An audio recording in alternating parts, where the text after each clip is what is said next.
First trimester antepartum care refers to pregnancy care prior to 14 weeks of gestation.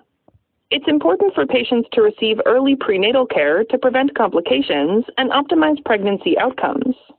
This is also the optimal time to confirm both viability and gestational age of the pregnancy.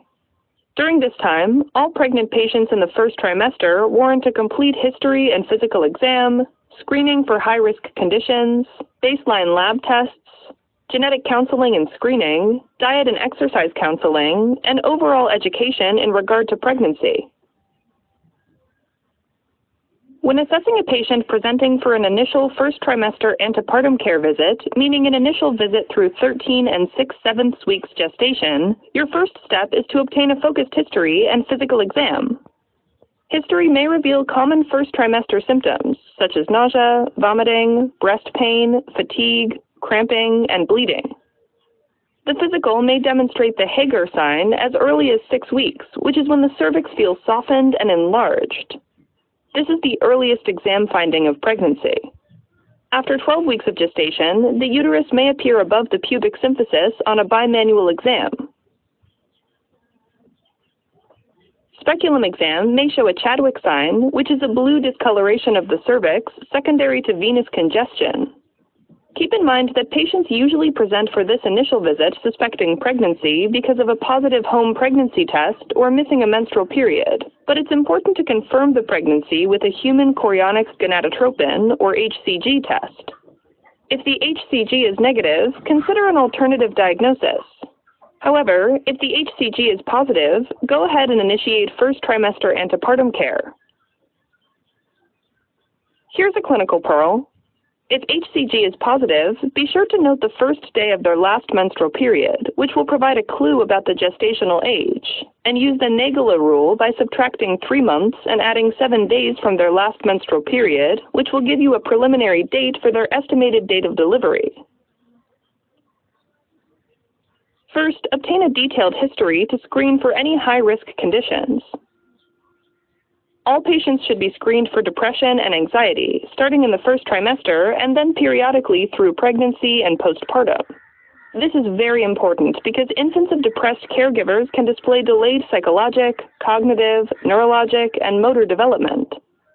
Additionally, patients should be screened for intimate partner violence starting in the first trimester and continuing periodically to their postpartum checkup. It's equally important to identify patients who have chronic hypertension, which puts them at increased risk for preeclampsia.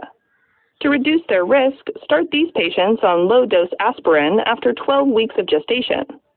Tight blood pressure control improves pregnancy outcomes in patients with chronic hypertension, so consider starting an antihypertensive for blood pressures greater than 140/90.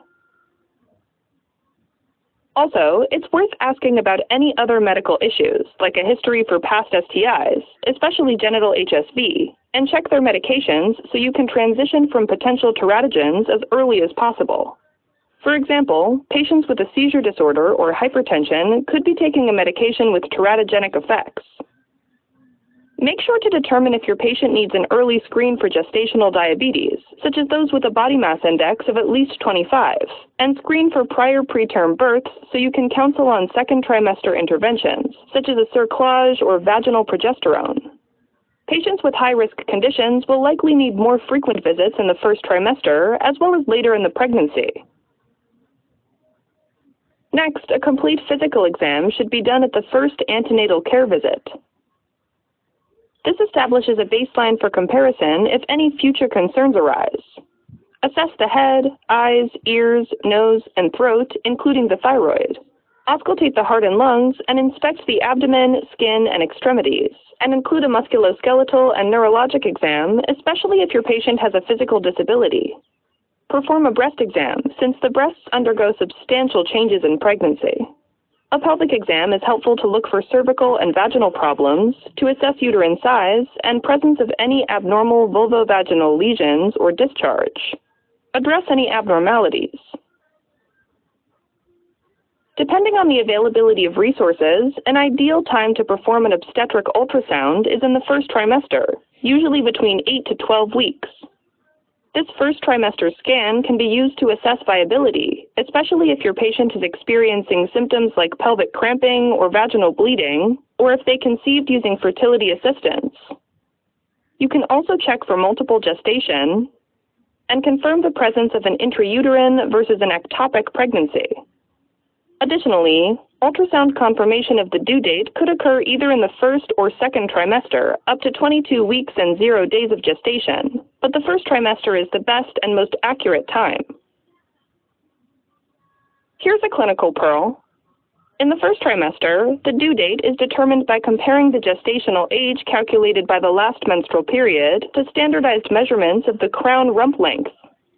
For pregnancies before 9 weeks, assign a new due date if the gestational age by ultrasound is more than 5 days off from menstrual dates. If the patient is still in the first trimester, but 9 weeks or more gestation, redate the pregnancy if ultrasound measurements are more than 7 days different. Once a due date is established, it's important to not change the date, even if an ultrasound later in pregnancy shows a different date. Next, let's talk about standard prenatal labs. Order a blood type and antibody screen for everyone. Remind any patient who is Rh negative that they'll need Rh immunoglobulin for any vaginal bleeding during pregnancy, in addition to routine third trimester administration. Order a CBC to screen for anemia in all patients. Avoid vertical transmission of infectious disease by testing for hepatitis B surface antigen, hepatitis C antibody, syphilis, HIV, gonorrhea, and chlamydia. It's also helpful to test for immunity to rubella and varicella by checking immunoglobulin G levels. This tells you if a patient is at risk for infection during the pregnancy and if they require immunization postpartum.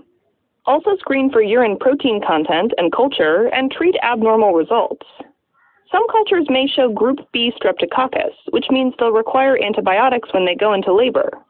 Lastly, pregnancy doesn't alter cervical cancer screening intervals, so don't forget to obtain a specimen if they are due. Next up is genetic counseling and screening. This starts with asking about a family history of any genetic diseases and carrier screening for autosomal recessive conditions, such as cystic fibrosis, spinal muscular atrophy, and hemoglobinopathies. Because carrier status doesn't change, these tests should only be done if the patient has never had testing before. Be sure to include paternal lineage if known. Also, offer diagnostic testing along with the discussion of associated risks, benefits, and alternatives. In the first trimester, diagnostic testing involves chorionic villus sampling between 10 and 14 weeks. Screening can be done by using transvaginal ultrasound to measure nuchal translucency and by checking serum analytes that include free or total beta-HCG, pregnancy-associated plasma protein A, or PAP-A, and sometimes alpha-fetoprotein, or AFP, depending on lab availability. Another method of screening for fetal chromosomal abnormalities, called non-invasive prenatal testing, or NIPT, checks for fetal cell-free DNA in the maternal blood. This test can be done at any time during pregnancy, but is usually performed in the first trimester.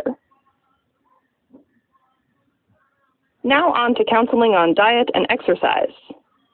Patients should take a daily prenatal vitamin, ideally a month prior to conceiving, and then throughout the pregnancy to ensure adequate intake of folic acid, iron, and other micronutrients.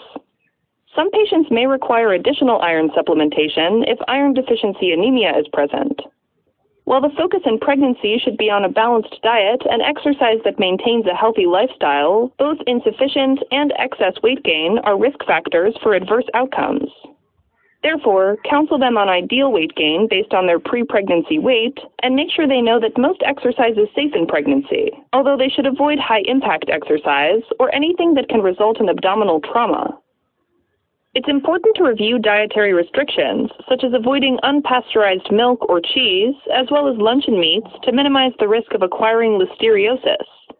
Warn about consuming fish high in mercury, like marlin and swordfish, as high levels can damage the fetal nervous system.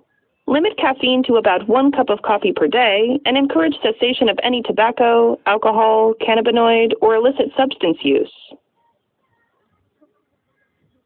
In addition to everything we've already covered, patients should be counseled on general expectations. Let them know to expect visits about every 4 weeks if the first trimester is uncomplicated. Review safe over-the-counter medications for common complaints, and inform them of issues that would prompt medical care, such as vaginal bleeding or severe pain.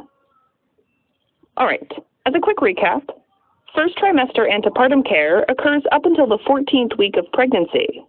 While each patient's care should be tailored based on individual needs, a first trimester ultrasound can be considered in all patients. Additionally, for all patients, you should perform a complete physical exam, assess for high-risk conditions, obtain routine prenatal lab testing, provide genetic screening and counseling, perform diet and exercise counseling, and review expectations for the pregnancy.